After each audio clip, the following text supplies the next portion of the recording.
Before we begin, make sure you're subscribed to the Prepper Historian and share this channel with someone who takes history seriously.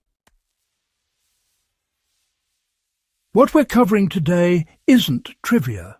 It's hard-earned knowledge paid for in blood, hunger and exposure. If you're here, you're not looking for recycled war stories. You're here because you want to understand how ordinary soldiers stayed alive when doctrine failed and manuals ran out. Stay with me, because what follows was never meant for civilians, and in many cases, not even for fellow troops outside elite units. During the Second World War, survival often depended less on firepower and more on adaptation. Official training covered basics, but real survival techniques were passed quietly, man to man, unit to unit.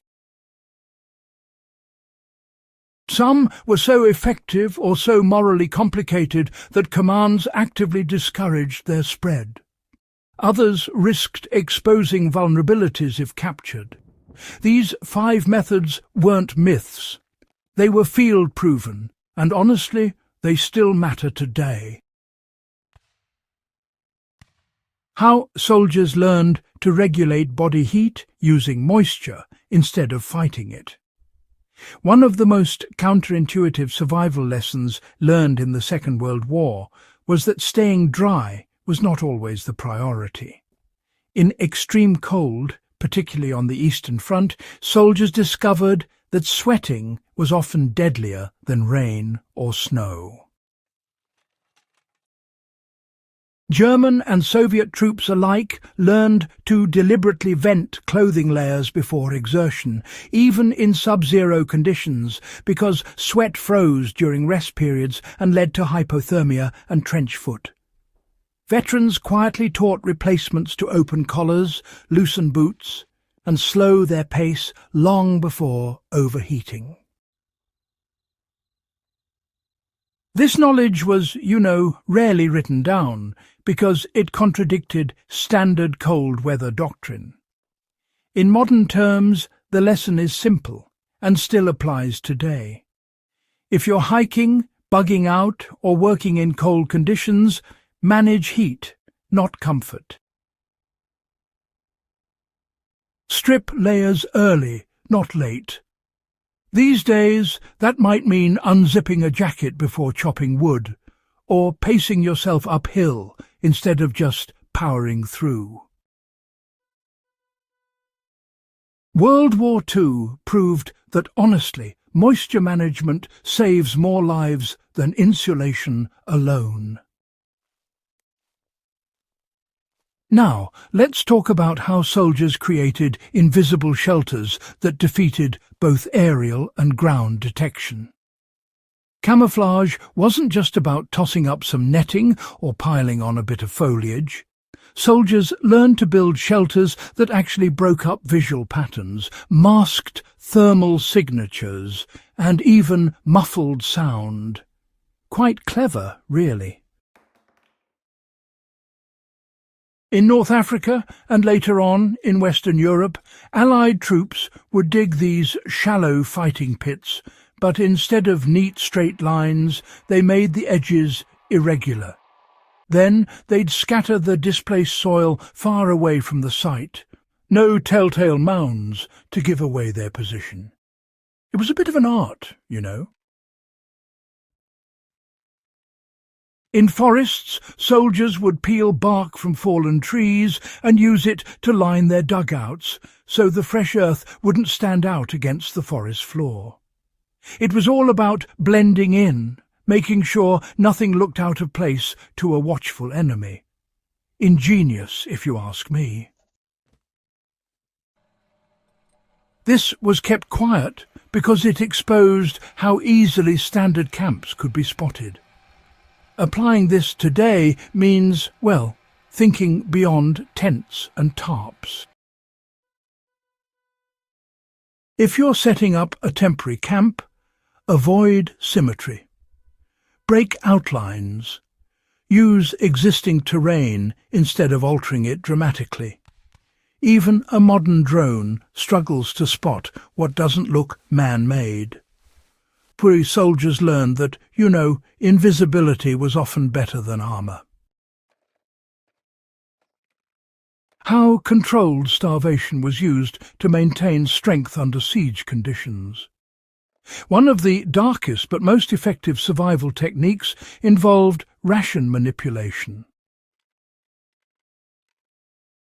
During prolonged sieges like Leningrad or Bastogne, soldiers learned that eating everything immediately led to collapse days later.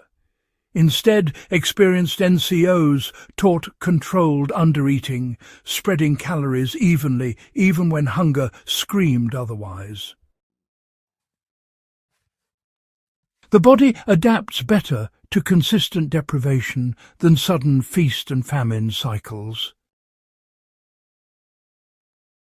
Command avoided formalizing this because it bordered on admitting supply failure. For modern survivalists, the application is clear. If supplies are limited, ration immediately, not later.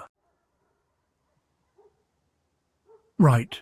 So, train your body occasionally with short, controlled calorie deficits, just so stress responses become familiar. World War II proved that discipline around food preserved mental clarity and physical function much longer than desperation ever did. Here's something interesting: how soldiers purified water silently when boiling was impossible. See, boiling water creates smoke, light and, unwanted time exposure.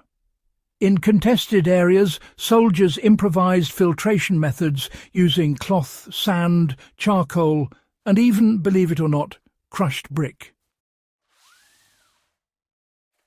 Now, some units carried small amounts of iodine unofficially long before it was standard issue.